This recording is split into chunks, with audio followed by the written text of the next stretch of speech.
It's your buddy, Big Johnny G, the Two Gun Pixie presents Legendary Gaming.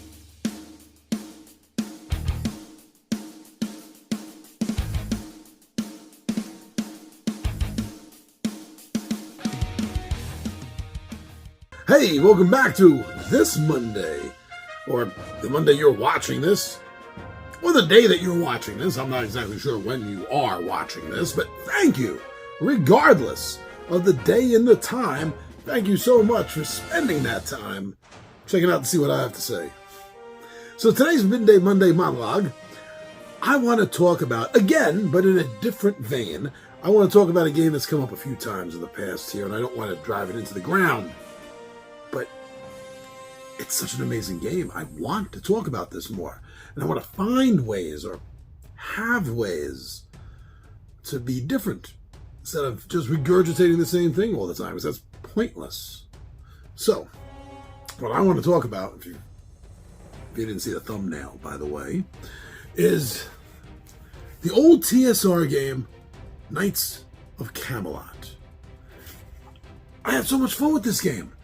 I have had an amazing time so far playing this game, running around Arthurian Britain and doing quests and having these strange freaking encounters, all the while trying to be recognized by Arthur and gain enough of a name and a reputation and enough deeds done that Arthur himself names me to the round table.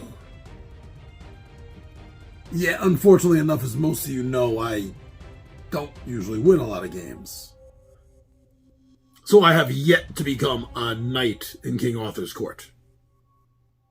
But that has not changed my level of excitement for the game. So I've been thinking about this. I've been thinking about this game because I know there's a little bit of a trend right now, just sort of starting up.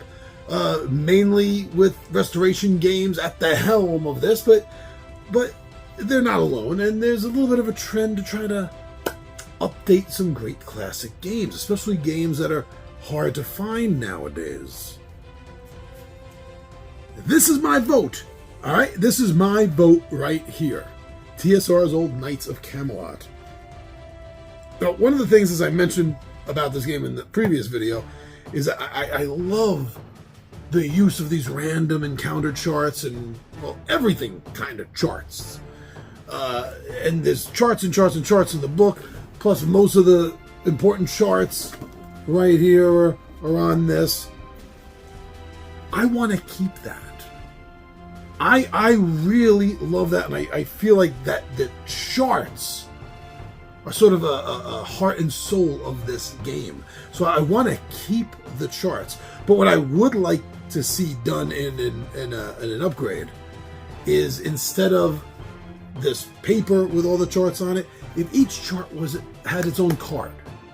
You know, if there were just the cards that had all of these different chances listed on them. That I would like to see. I would like to see, keep the chart, but put the charts into cards. You know, not in the sense that you're going to have to be drawing random cards. Wow, is it going to be a bar, a tavern encounter? Is this going to be a lording? No, you know what you're doing. You would just go through and pull it out and be able to read it. But definitely, I would definitely want to keep the charts in this game. Now, another thing I think needs to be done is, you know, let's face it, when this game came out in the 80s, the early 80s, there wasn't, you know, people were doing things cheap to keep the production value down. So we have these really cheap ass cards with kind of cheap ass art. I mean, the art isn't bad in and of itself. Really, it isn't. But it's all so similar. It becomes a joke of how they all look almost exactly alike, no matter who they are. So that needs to be updated. The components need to be updated. We need to have better cards. Now these don't even need to be, these could be mini cards. They could be mini size cards, Euro cards. That's fine. They don't have a lot of information that you need to find on them. They have just enough. The lords, the ladies, that's all the information you need. So these, this is an example of something that can be kept the same size. Just upgrade the art, upgrade the, well, more importantly than the art, let's be honest, more importantly than the art, let's upgrade the quality of the cards so they're not flimsy and so easily damaged. And that would go for the encounter cards too, like the Knights of Camelot cards. Even though you use these for encounters in combat, there's not a lot on them. There's not a lot on these cards, as you see, just like the lords and the ladies. So we want to update the cards, maybe update the art if we get a chance to. At least enough that they kind of look different. I mean, the knights and the lords and the ladies have names. I'd like to see a little bit more of a difference in the way they look. We got bags and bags here of these chits. Generally, I'm fine with that, actually. I'm fine. Again, might want to update the quality, maybe the art on it, but I think the chits that you're going to be using, putting around the board, I think they're fine. The dice were interesting, is you use a small one as an off-sided die, so to speak, as a tiebreaker die in a lot of cases. I don't really, I mean, you can do something fancy with the dice, Knights of Camelot, maybe put an image on it or something, but it's not needed. That's just for pure looks at that point. Oh, the board. I just mentioned the board, yeah. So the board that originally came with this is paper. Really nice, though. Really nice.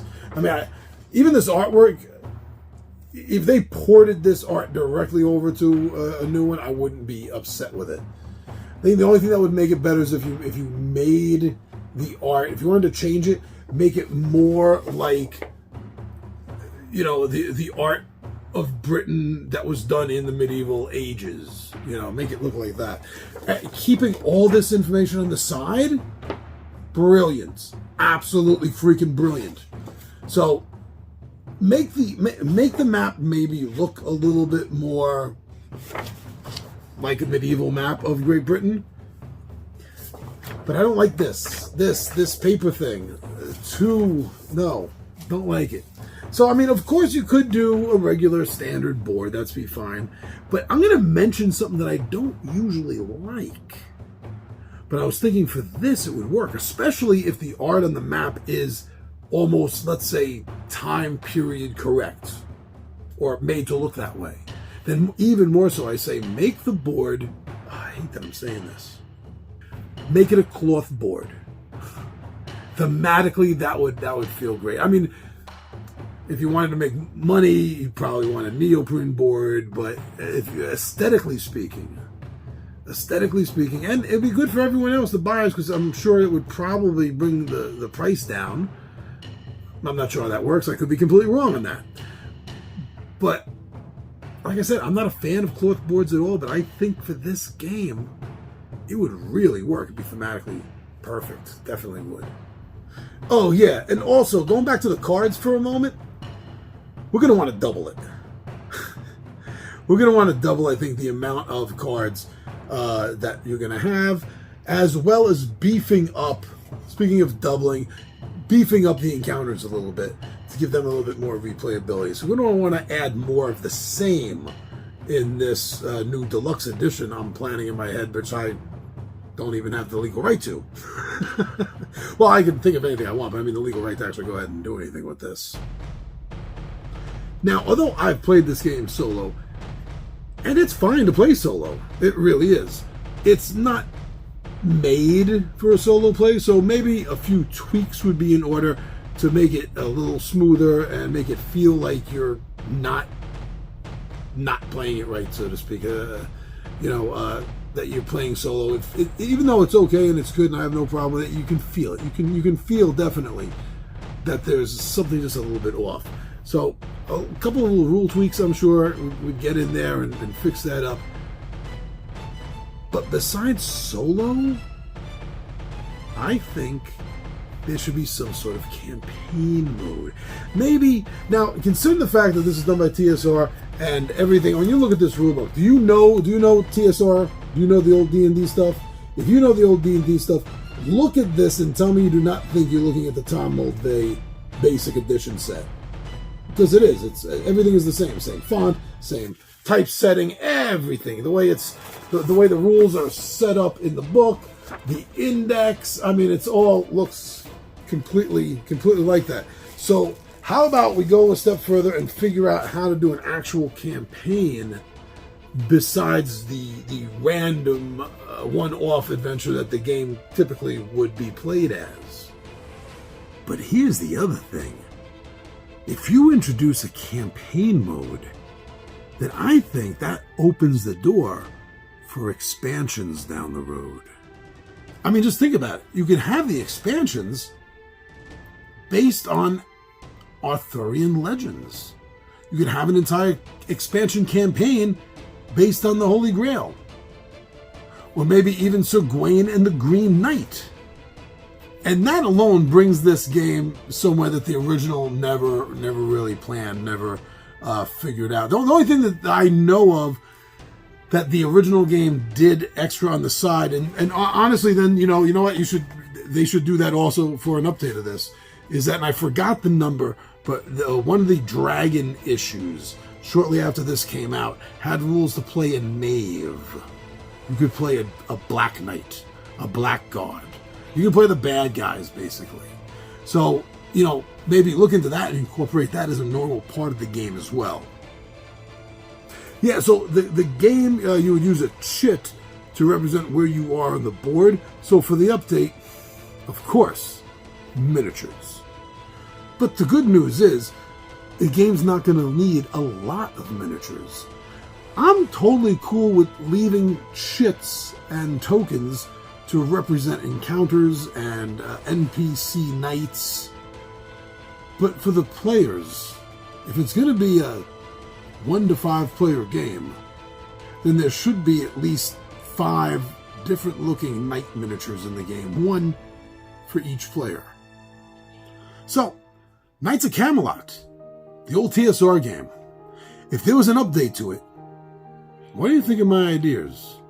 What would you like to see incorporated into the game? What do you think would make it a little bit better, a little bit more accessible to the modern day board gamer?